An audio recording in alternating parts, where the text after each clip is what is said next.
Bismillahirrahmanirrahim. Assalamualaikum warahmatullahi wabarakatuh.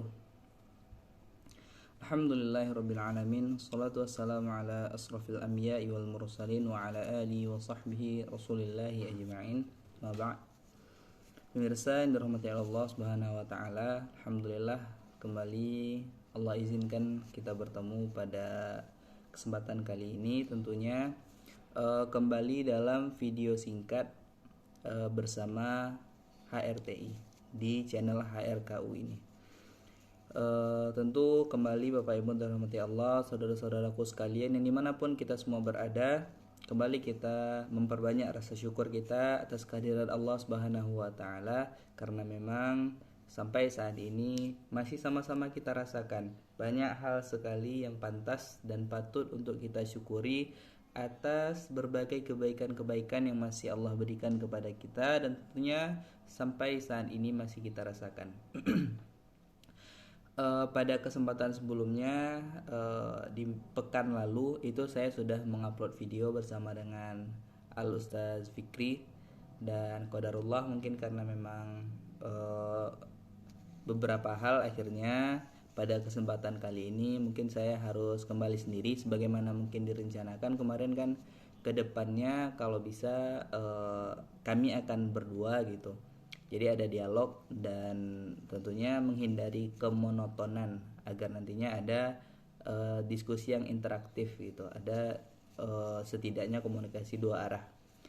Dan kali ini saya kembali sendiri, dan insyaallah yang akan menjadi pembahasan saya pada kesempatan kali ini itu adalah apa yang saya dapatkan dari tulisan dari salah seorang ulama besar yang tentunya karyanya dalam karya beliau ini dalam perkara agama itu sangat-sangat banyak memberikan kontribusi khususnya di tubuh kaum muslimin Ahlus Sunnah wal Jamaah.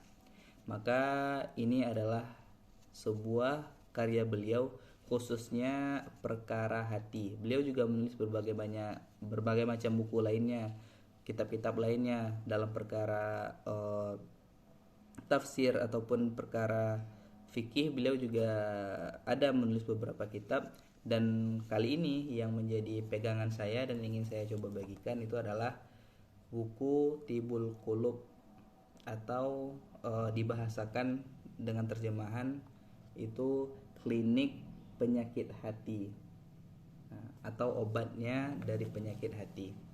Maka buku ini adalah buku yang ditulis oleh Al-Imam Ibnul Qayyim Al-Jauziyah.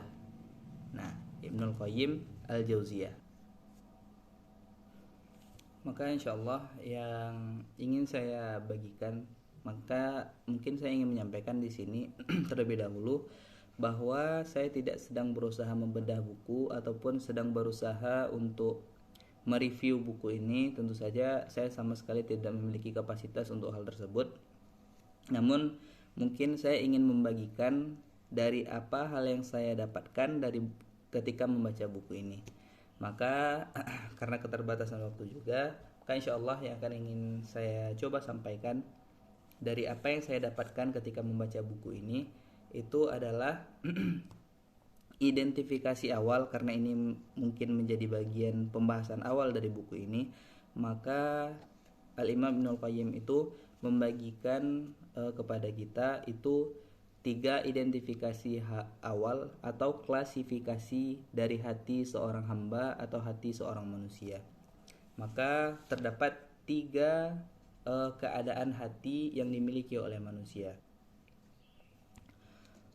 Pemirsa yang dirahmati Allah Subhanahu wa taala, sebagaimana pendefinisian hati ini, Al-Imam Ibnu Qayyim itu menyampaikan bahwa kedudukan hati itu adalah istilahnya pemerintahnya dari seluruh anggota tubuh.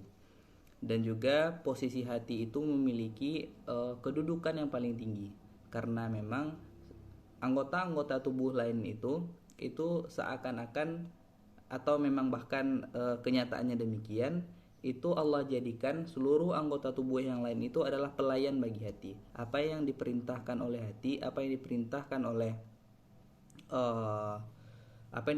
oleh hati, maka itulah yang menjadi keputusan dan itulah yang akan menjadi penggerak utama dari segala anggota tubuh kita sebagai manusia ini.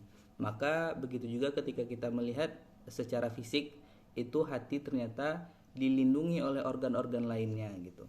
Dan hati ini tentunya juga memiliki peran yang sangat penting. Kontak mata misalnya, ketika mata melihat sesuatu, maka hatilah yang akan memberikan arahan atau perintah untuk melakukan tindakan-tindakan. Apakah sesuatu yang dilihat itu bisa dikonversi menjadi amal ibadah bagi kita, atau justru apa yang kita lihat itu menjerumuskan hati kita ini kepada kemaksiatan kepada Allah. Nah, begitu juga dengan pendengaran. Maka antara pendengaran dan juga penglihatan ini sangat erat sekali hubungannya dengan hati. Karena itu mungkin kita mengetahui Allah Subhanahu wa taala berfirman, A'udzubillahi minasyaitonirrajim, Inna sam'a wal basara wal fuada kullu ulaika kana anhu mas'ula. Sam'a pendengaran, wal basara dan penglihatan, wal fuada dan hati itu kullu ulaika kana anhu mas'ula. Maka seluruhnya itu akan diminta pertanggungjawaban. Nah, inilah erat kaitan antara hati, penglihatan dan juga pendengaran manusia. Dan lebih daripada sekedar pendengaran dan penglihatan sendiri, maka Rasulullah Shallallahu Alaihi Wasallam itu menyampaikan dalam hadis yang diriwayatkan oleh Al-Imam Bukhari dan Muslim di masing-masing kitab beliau, ala wa inna fil jasadi mudghah idza salahat salahal jasadu kulluh wa idza fasadat fasadal jasadu kulluh ala wa hiya qalb. Sungguh di dalam hati manusia itu ada segumpal daging. Apabila daging tadi sehat, apabila daging tersebut benar, salah, istilahnya tidak berpenyakit daging tersebut, maka insya Allah seluruh tubuh yang terdapat daging sehat tersebut insya Allah juga akan menjadi baik. Sholahat jasadu kulluh, apabila segumpal daging itu sehat, maka insya Allah seluruh tubuh juga akan sehat. Wa idza fasadat, dan apabila segumpal daging yang ada dalam tubuh manusia tadi itu rusak, maka apa kata Rasulullah Sallallahu Alaihi Wasallam, fasadal jasadu kulluh, maka apabila daging tersebut rusak, segumpal daging yang ada dalam hati manusia, dalam tubuh manusia tadi rusak, maka seluruh tubuh tersebut juga akan menjadi rusak. Maka Rasulullah SAW mengatakan, ala wahiyya qalb, maka segumpal daging tadi itu adalah hati. Maka inilah pentingnya kedudukan hati di dalam tubuh manusia. Karena memang ketika hati itu baik, insya Allah maka seluruh tubuh manusia akan baik. Dan apabila hati tersebut rusak, apabila hati tersebut terjerumus kepada kegelapan, kepada kerusakan tentunya, maka Rasulullah juga mengatakan seluruh tubuh juga akan berpotensi untuk rusak ketika hati telah rusak. Maka itulah pentingnya kedudukan hati terhadap anggota-anggota tubuh yang lainnya. Dan kembali mungkin kita bahas tentang apa yang diklasifikasikan oleh Al-Imam Ibnu Qayyim di dalam Tibul Qulub ini. Itu hati memiliki 3 kedudukan. Yang pertama adalah hati yang sehat, yang kedua adalah hati yang sakit, yang ketiga adalah hati yang mati. Mungkin secara sederhana kita mulai dari hati yang hati yang sehat. Maka hati yang sehat ini diistilahkan juga dengan qalbun salim. Maka Allah Subhanahu wa taala mengatakan, yauma la yanfa'u malu wala banun illa man atallaha biqalbin salim. Maka ada hari nantinya yang mana pada hari itu tidak bermanfaat lagi bagi kita harta dan anak-anak kita. Jangan kita mungkin berpikir bahwa kita menginvestasikan harta-harta kita untuk kehidupan dunia kita memperbanyak harta kita. Dan kemudian kita mungkin menganggap anak kita sebagai investasi dengan menyekolahkannya dengan sedemikian rupa agar menjadi kebanggaan kita di hari tua kita. Namun ada hari, kata Allah Subhanahu wa taala, anak dan juga harta yang sudah kita persiapkan untuk masa depan kita itu tidak akan bermanfaat lagi. Selagi di dunia mungkin anak dan juga apa-apa yang kita investasikan itu akan menjadi manfaat di hari tua kita. Namun ada satu hari nantinya di mana itu semua tidak lagi berguna bagi kita. Maka apa yang berguna pada hari itu, kata Allah Subhanahu wa taala, illa man atallaha biqalbin salim. Kecuali orang yang datang kepada Allah dengan hati yang salim, hati yang sehat, hati yang selamat. Maka ini yang dijelaskan oleh Ibnu Qayyim, as-salim itu adalah bagian dari sifat, kata sifat dari hati seorang hamba. Maka as-salim ini, hati yang sehat itu adalah lawan dari al-marid ataupun as-saqim atau al-alil. Nah, al-marid itu adalah hati yang sakit, maka itu adalah lawan dari hati qalbun salim. Atau as-saqim itu juga lawan dari salim. Saqim ini artinya celaka. Dan juga as-salim itu adalah lawan dari al-alil atau hati yang berpenyakit. Maka hati yang sederhananya, hati seseorang ketika disebut dengan qalbun salim itu adalah hati yang terbebas. Para ulama mungkin sedikit berbeda, kata Ibnu Qayyim, tentang menyepakati apa yang definisi dari hati yang sehat ini. Namun para ulama sepakat bahwa hati, kesimpulan dari para ulama tadi yang sedikit berbeda tersebut sepakat bahwa yang disebutkan dengan qalbun salim ini adalah hati yang terbebas dari dua hal. Yang pertama adalah fitnah syahwat, dan yang kedua adalah fitnah syubhat. Fitnah syahwat ini pemirsa yang dirahmati Allah Subhanahu wa taala, tentunya adalah kita terjerumus kepada hal-hal yang menjadi dorongan nafsu kita. Syahwat nafsu, keinginan. Syahwat ini artinya adalah keinginan. Maka dorongan syahwat kita ini, ketika nafsu mendorong kita untuk terjerumus kepada hal yang sifatnya syahwat, hal-hal yang berhubungan dengan syahwat ini, maka tentulah akan merusak kepada hati kita. Maka syahwat ini adalah berkaitan dengan seluruh hal yang dilarangkan oleh Allah. Allah melarang kita untuk misalnya memakan makanan yang haram, maka keinginan kita untuk memakan makanan yang haram, maka itu adalah syahwat. Allah melarang kita untuk minum khamar, ketika ada dorongan kita untuk minum khamar, maka berarti kita sedang didorong nafsu kita itu sedang mendorong syahwat kita untuk mendurhakai Allah Subhanahu wa taala. Dan tentunya sekali lagi dampaknya adalah kepada hati kita. Ketika hati sudah rusak, maka jangan lupa sebagaimana Rasulullah sallallahu alaihi wasallam tadi mengatakan, idza fasadal jasadu kullu. Apabila hati itu sudah rusak, maka insyaallah seluruh tubuh juga akan rusak nantinya. Maka inilah fitnah syahwat. Fitnah syahwat adalah keinginan yang didorong oleh nafsu untuk melakukan sesuatu yang Allah larang. Adapun fitnah syubhat ini adalah sesuatu yang membuat kita ragu-ragu dalam ibadah kepada Allah, ragu-ragu juga dalam ketaatan kepada Allah. Dan ragu-ragu ini tentunya berkaitan dengan hal-hal yang Allah firmankan dan sunnah dari Rasulullah SAW. Karena mungkin ada Rasulullah menyunnahkan sesuatu, namun kita secara rasional kita berusaha menentang apa yang telah disunnahkan oleh Rasulullah, maka itu adalah jebakan fitnah syubhat, fitnah keraguan-raguan. Maka kita tentunya berlindung kepada Allah Subhanahu wa taala dari fitnah syahwat dan fitnah syubhat, dan mudah-mudahan tentunya kita memintakan kepada Allah agar menjadikan kita bagian dari orang-orang yang akhirnya datang pada hari kiamat kepada Allah itu biqalbin salim, dengan hati yang selamat.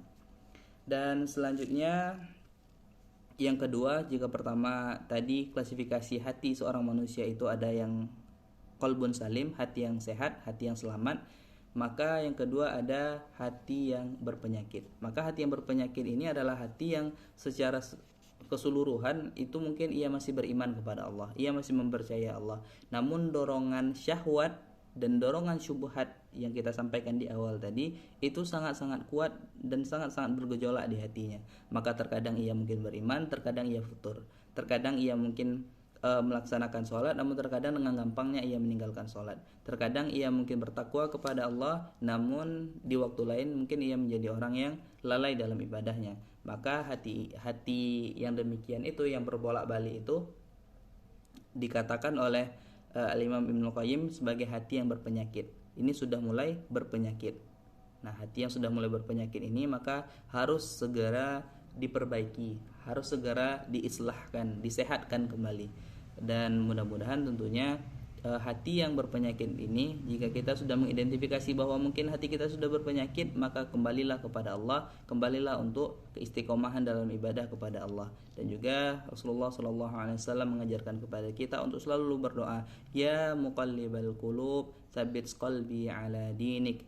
Wahai ya Allah, engkau yang maha membolak-balikkan hati, tetapkan, istiqomahkanlah hatiku ini dalam agamamu. Maka itulah doa yang diajarkan oleh Rasulullah. Atau di riwayat lain, ya musyarrifal qulub syarrif qulubana ala ta'atik. Ya Allah, engkau yang maha membolak-balikkan hati, maka tolong tetapkan hati kami ini dalam ketaatan kepadamu. Maka berdoa kita dengan doa-doa yang diajarkan Nabi tadi. Mudah-mudahan kita Allah jadikan bagian dari hati yang selamat, dan Allah jauhkan kita daripada hati yang berpenyakit, sebagaimana yang menjadi klasifikasi hati yang kedua. Maka klasifikasi hati yang terakhir atau kategori hati yang terakhir, dan ini na'udzubillah, kita benar-benar berlindung pada Allah dari kelompok yang hati yang ketiga ini. Ibnu Qayyim mengatakan hati yang ketiga ini adalah hati yang sudah mati. Hati yang sudah mati. Bahwa hati yang sudah mati itu adalah hati yang sudah tidak ada lagi kehidupan di dalamnya. Maka ini adalah bentuk kekufuran kepada Allah Subhanahu wa taala. Maka orang-orang kafir itu adalah di antara orang-orang yang mungkin orang yang tidak beriman kepada Allah, itu adalah di antara mungkin adalah orang-orang yang teridentifikasi hatinya sebagai hati yang sudah mati. Namun sekali lagi, hati yang sudah mati ini bukan berarti hati yang tidak bisa diselamatkan sama sekali. Hati yang sudah mati ini adalah hati yang ketika mendengarkan nasihat itu mereka sudah menolak.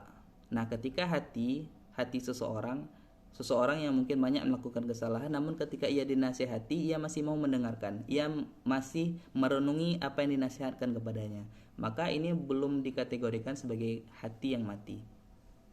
Maka hati yang mati itu adalah hati yang ketika mereka sudah diberikan masukan, ia justru memberontak, ia justru melawan.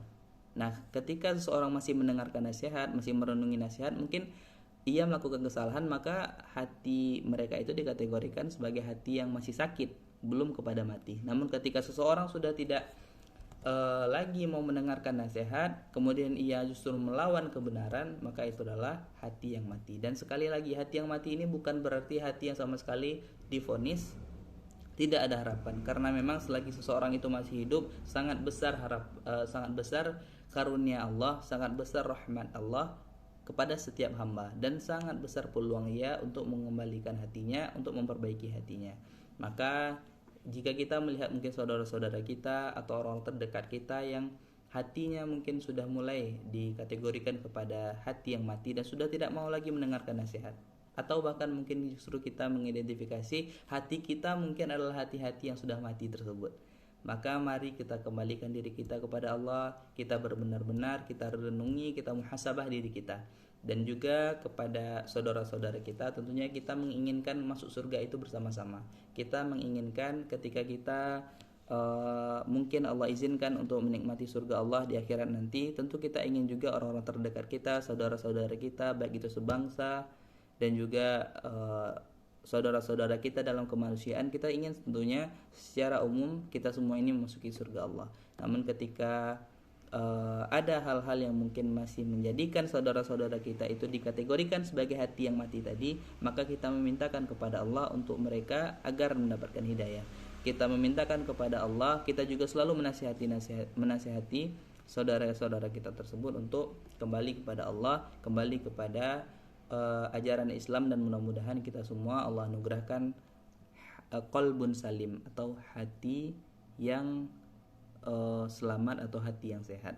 Maka inilah mungkin yang dapat saya sedikit ceritakan dari apa yang saya tangkap dari buku Tibul Qulub. Nah, yang dituliskan naskah-naskahnya secara umum itu oleh Ibnu Qayyim al-Jauziyah rahimahullahu taala, dan juga untuk buku yang ada di tangan saya ini adalah buku yang diterbitkan oleh Pustaka Al-Kautsar. Nah, itu mungkin yang dapat saya bagikan pada kesempatan kali ini. Banyak maaf, billahi taufik wal hidayah. Assalamualaikum warahmatullahi wabarakatuh.